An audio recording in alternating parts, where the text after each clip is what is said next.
आयुष अपनी पत्नी मानसी के साथ अपने दोस्त के यहाँ जा रहा था उसके फंक्शन में। तभी बीच में रास्ते में गाड़ी खराब हो गई। मानसी, लगता है गाड़ी ख़राब हो गई है। अब हम विनय के यहाँ पर कैसे जा पाएंगे? मैं एक काम करता हूँ, उसे कांटेक्ट करने की कोशिश करता हूँ। क्या गाड़ी ख़राब हो गई? अब हम क्या करेंगे? आप देख रहे हैं ना, मौसम भी बिगड़ रहा है। अब हम क्या करेंगे अगर ये गाड़ी ठीक नहीं हुई तो? अरे तुम चिंता मत करो, मैं एक काम करता हूँ, उससे कांटेक्ट करने की कोशिश करता हूँ। ये क्या, फ़ोन में तो सिग्नल ही नहीं है। अब मुझे ऐसा लगता है हमें यहाँ आसपास कोई गेस्ट हाउस ढूंढना पड़ेगा जहाँ हम आज रुक सकें या किसी से कांटेक्ट कर सकें। मानसी और आयुष दोनों गेस्ट हाउस ढूंढने के लिए उस जंगल की तरफ जाने लगते हैं, अपनी कार को साइड में पार्क करके। वो जंगल से होते हुए देखते हैं कि कहीं आसपास उन्हें कोई गेस्ट हाउस मिल जाए। तभी उन्हें एक हवेली दिखती है। हवेली बहुत पुरानी होती है। थैंक गॉड, हमें कुछ तो मिला। मुझे तो लग नहीं रहा था इस जंगल में ऐसा कुछ हमें मिलेगा। अब हम किसी ना किसी से कांटेक्ट करते पाएंगे। एक काम करते हैं, हवेली के अंदर चलते हैं। मुझे यहाँ कुछ ठीक नहीं लग रहा है। ये हवेली इतनी पुरानी है और इस जंगलों के बीच क्या कर रही है? और यहाँ दरवाजे पे कोई वॉचमैन भी नहीं है। हम एक काम करते हैं, वापस चलते हैं। तुम कुछ ज़्यादा ही सोच रही हो, ऐसा कुछ भी नहीं है। बस ये हवेली थोड़ी पुरानी है, इस वजह से तुम्हें ऐसा लग रहा है।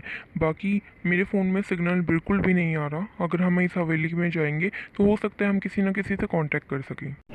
तभी आयुष वहाँ पे डोरबेल ढूंढ रहा होता है, पर वहाँ कोई डोरबेल नहीं होती। तभी अंदर से आवाज़ आती है, दरवाज़ा खुला है, अंदर आ जाओ।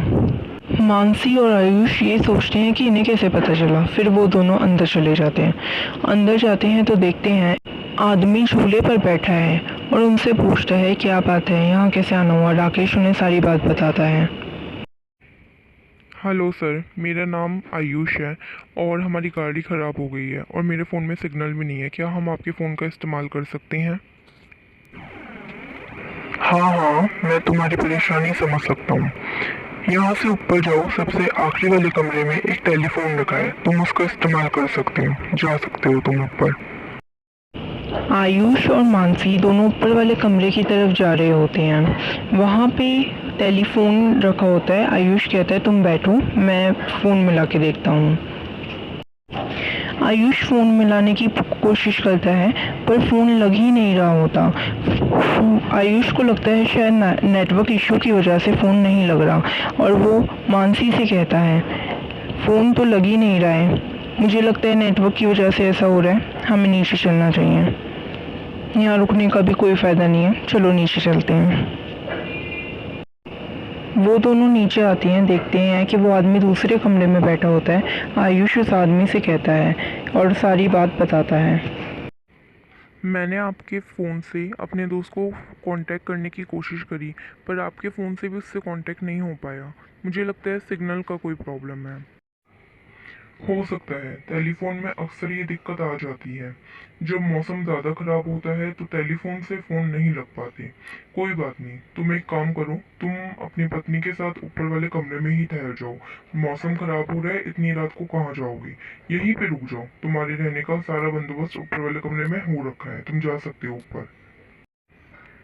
थैंक यू सर, बट इसकी सच में कोई ज़रूरत नहीं है, हम मैनेज कर लेंगे। आपको तकलीफ़ लेने की कोई ज़रूरत नहीं है, हम कुछ ना कुछ जुगाड़ कर लेंगे। Thank you.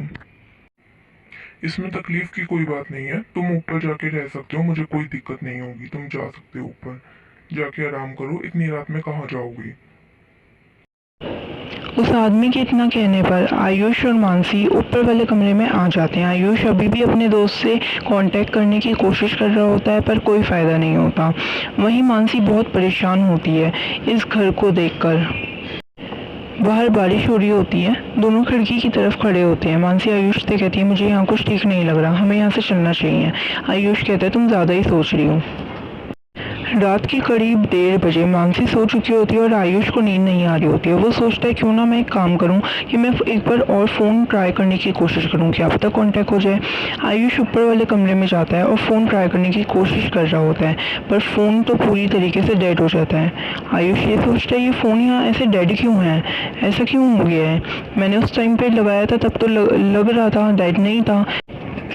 तभी आयुष वहाँ से जा ही रहा होता है कि वो देखता है कि वो जो तस्वीर जो खाली थी वहाँ पे अब आयुष और मानसी की तस्वीर है। ये क्या हो गया, यहाँ पे ये तस्वीर क्या कर रही है। आयुष मानसी को बुलाने के लिए जाता है। आयुष अपने कमरे में जाता है और मानसी को उठाने की कोशिश करता है। आयुष मानसी को उठाता है, मानसी उठ के बैठ जाती है। तब आयुष मानसी को बताता है कि उसने ऊपर वाले कमरे में क्या देखा। वो उसे विस्तार से वो सारी बातें बताता है। मुझे लगता है तुम सही कह रही थी। मैं ऊपर वाले कमरे में गया था फ़ोन ट्राई करने और वहाँ पे मैंने देखा कि जो तस्वीर खाली थी वहाँ पे हमारी तस्वीर लगी हुई थी, तुम्हारी और मेरी। ये आप क्या कह रहे हैं? देखा, मैं आपसे पहले ही कह रही थी ये घर मुझे बिल्कुल ठीक नहीं लग रहा था। तभी तो यहाँ पे इतनी सारी तस्वीरें और कई वो तस्वीर तो बिल्कुल खाली थी और कई तस्वीरें ऐसी जिन्हों में लोग हँस ही नहीं रहे थे। हमें यहाँ से जल्द चलना चाहिए। दोनों उस कमरे से फ़ौरन निकल जाते हैं और आगे आते हैं तो देखते हैं जो फ्रेम खाली थी उन फ्रेमों में अब उस आदमी की तस्वीर है। दोनों ये तो समझ जाते हैं यहाँ कुछ तो गड़बड़ है और ये आदमी ज़िंदा नहीं है, मर चुका है और यहाँ इस घर में कुछ तो गड़बड़ है। वो वहाँ से निकलने की कोशिश करते हैं और तभी देखते हैं कि वो आदमी वहाँ पे उनके पीछे खंजर लेके आ रहा है और वो बहुत बड़ा हो गया है। तभी आयुष उसे समझाने की कोशिश करता है। देखिए, हमें यहाँ से जाने दीजिए, हमने कुछ नहीं करा। अगर हमारी गाड़ी ख़राब ना होती तो हम तो बिल्कुल यहाँ नहीं आते। प्लीज़ हमें जाने दीजिए। तुम्हारी सबसे बड़ी गलती ही यही थी कि तुम यहाँ पर आ गए। अब आए हो तो मरोगे, जैसे ये बाकी लोग मरे हैं जिन्हों की तस्वीरें तुमने देखी। देखिए, हमें जाने दीजिए। हम यहाँ पे फिर कभी नहीं आएंगे। हम यहाँ गलती से आ गए और अब हम यहाँ पे कभी नहीं आएंगे। आप हमें जाने दीजिए। हम यहाँ पे नहीं रहना चाहते हैं। मानसी के समझाने के बाद भी वो नहीं मानता। तभी मानसी एक लॉकेट निकालती है जिसे देखकर वहाँ के दरवाजे खुल जाते हैं और वो आदमी चौंक जाता है और डर के मारे छिप जाता है। तभी वो दोनों जैसे तैसे उस हवेली से बाहर निकल जाते हैं और तभी आयुष कहता है कि आज के बाद मैं कभी भी ऐसी हवेली में नहीं आऊँगा। अगर आपको मेरी वीडियो पसंद आई हो तो मेरे वीडियो को लाइक करें और चैनल को सब्सक्राइब करें और मेरे इस चैनल को आगे बढ़ाएं। मिलते हैं अगली वीडियो में, तब तक के लिए बाय बाय।